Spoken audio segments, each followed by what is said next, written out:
Muy bien. Bueno, Argentina se encamina a vivir su segundo debate presidencial este domingo y vamos a pedirle ayuda a Claudio Fantini. Claudio, buenas tardes, bienvenido. ¿Qué tal? Muy buenas tardes, Miguel y Rosario. Un Hola, gusto Claudio. saludarlos. Cuando digo ayuda es ¿Cómo va? preguntarte de entrada, Claudio, ¿qué se espera de este segundo debate?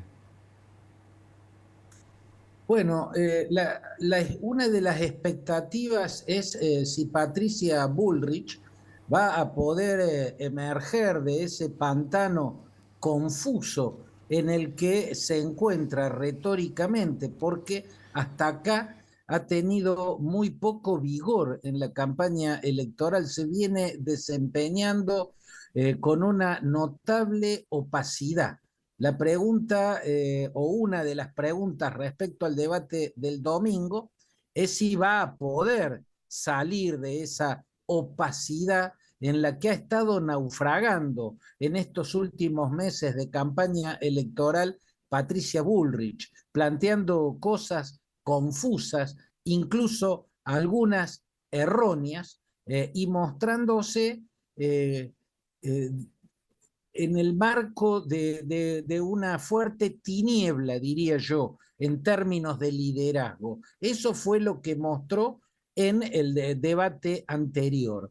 La pregunta es si va a poder aprovechar este debate, porque la sensación es que de los tres candidatos mejor posicionados, ella es la que más terreno ha perdido en este último tiempo. Respecto a Javier Milei, la pregunta es si va a lograr nuevamente mantener bajo control a su Mr. Hyde, ¿no? O sea, mantenerse como Jekyll y no dejar salir a ese Mr. Hyde que tantas veces le ha aflorado y que tan buenos réditos le ha dado, ¿no? El Milei volcánico que insulta con los ojos desorbitados. Bueno, en el primer debate mostró un Milei en modo zen. Habrá que ver si logra repetir esa performance, porque en esta etapa de su carrera hacia la presidencia, lo que necesita es eso, mostrarse como una persona equilibrada, como una persona emocionalmente confiable, ¿no? Y también habrá que ver si reincide en pronunciamientos erróneos, en equívocos, por ejemplo, señalar que fueron crímenes de lesa humanidad los que cometieron las organizaciones armadas de izquierda en la década del 70. No, fueron asesinatos espantosos, fueron crímenes deleznables, pero crímenes de lesa humanidad son los que se cometen desde el Estado. Otra incursión muy oscura que tuvo en el debate pasado fue señalar lo mismo que dijo el almirante Macera en el juicio a las juntas militares, cuando dijo lo que ocurrió fue una guerra y en esa guerra hubo excesos. Bueno, esa fórmula es un modo de, que lo haya dicho Milei, ha sido un modo de avalar al régimen militar, porque no fueron excesos, fue un aparato sistemático de secuestro, tortura y asesinato. ¿No? Nada que haya sido una máquina sistemática de exterminio puede ser considerada excesos. Los excesos son hechos sueltos, cometidos por algunos por su propia cuenta dentro de una guerra. Estos no fueron excesos, fueron planificados y ejecutados desde las más altas cúpulas del poder militar de aquel entonces. Respecto a Miriam Bregman y a Juan Schiaretti, la pregunta es si van a poder repetir la muy buena performance que ambos tuvieron en el primer debate. Sobre todo Juan Schiaretti. Yo creo que Juan Schiaretti fue de algún modo el más beneficiado de ese primer debate porque mostró una solidez a pesar de algunas exageraciones, a pesar de algunas cosas inexactas que dijo y que nadie estuvo en condiciones de parárselas o de descubrirlas, creo yo que fue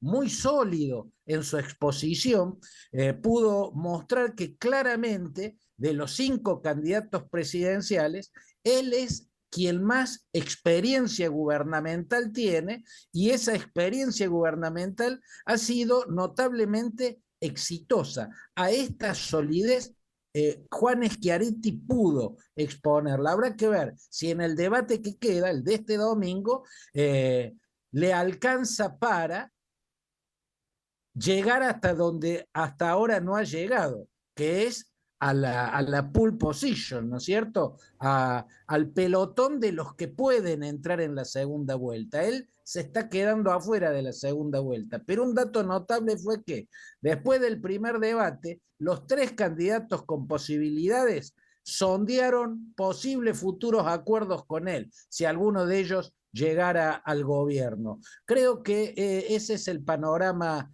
general. Bullrich es la que tiene, es la que está más obligada a mejorar.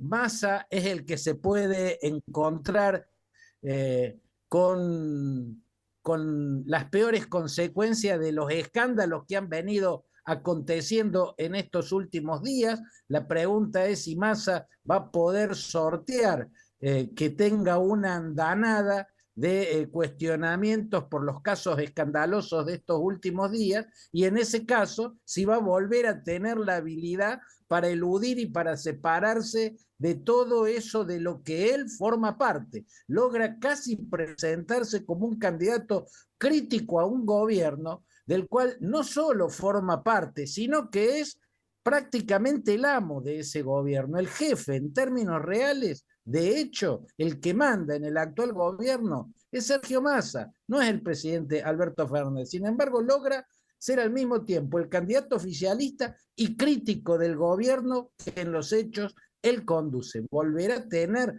la habilidad del acróbata y del prestidigitador de los hechos que mostró en el primer debate. Esa es una de las preguntas que están en el aire, Miguel. Y lo decías en parte, ¿no? Se especula que puede tener o no impacto lo de Insaurralde. Bueno, ese es un gran interrogante. Lo de Insaurralde, teóricamente, Miguel, tiene que tener un impacto. Tiene que tener un impacto porque Insaurralde es un hombre cercano a Sergio Massa. No es del masismo puro, no es del masismo puro, pero es un hombre cercano a Sergio Massa. Es sobre todo el efecto negativo del escándalo Insaurralde afecta al kirchnerismo.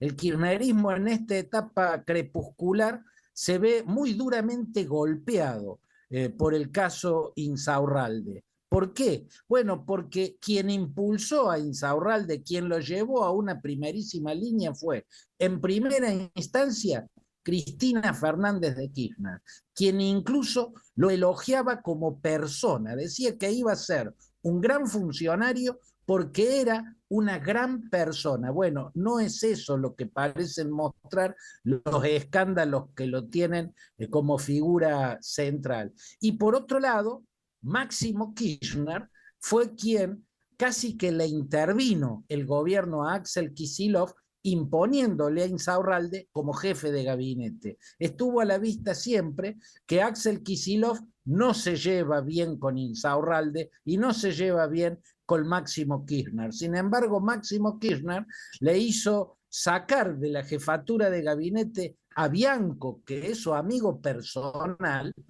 y le impuso a la figura de Insaurralde. Si se quiere, por el hecho de que eso está tan a la vista, el menos perjudicado es Kicillof, porque estaba a la vista que le habían impuesto a Insaurralde.